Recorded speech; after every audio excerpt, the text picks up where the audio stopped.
So we didn't really necessarily get into even your photography. Let's touch base a little bit on that before we give people, and I guarantee you, folks are out there like, okay, I need to talk to Amy, so I need to figure out how to do that. And trust me, folks, we're going to get there. So, but quickly, just because that's another fascinating part of you to me is I consider myself creative.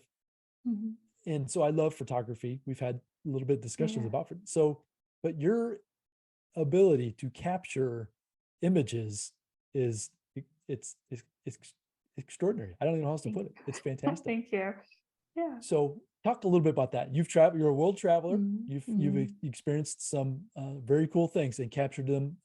I almost say film. It's not film anymore, but you know, digitally you capture those images. So can you talk a little bit about that as well? Sure. Yeah. Back in 2016, early 2016, I decided to start volunteering for a nonprofit that is called Arizona Highways Photoscapes. And they take people on different educational photo workshops. And so I just volunteered to help run the logistics. And I didn't know anything about photography other than you hold a camera up and point a button, push a button, and voila, you have a photo. So I edited one of their Photo 101 books for them, doing, you know, the grammar and checks and all that. And at the same time, I was trying to learn. Like, okay, I got to learn this stuff. What does he mean? Manual setting, aperture? Like, what?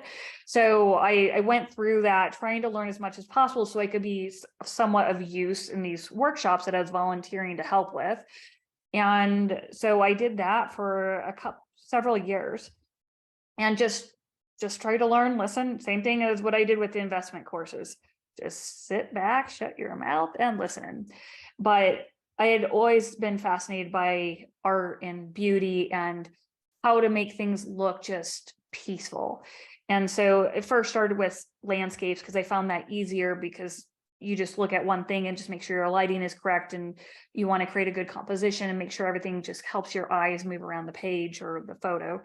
And then I switched to wildlife, which is my absolute favorite thing in the world to do, is wildlife photography. One, because I've always loved animals, but two, it is hard.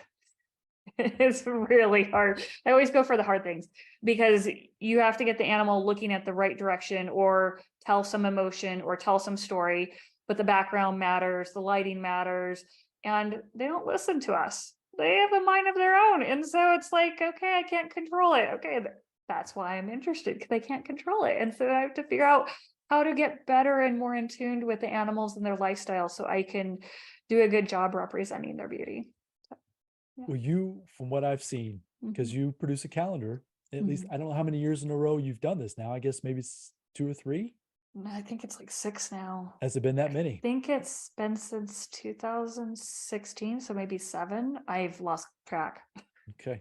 Well, we need to make sure that, and we'll put it in the show notes as well, where folks can learn how they can see some of your work, because it's absolutely stunning. It's absolutely beautiful.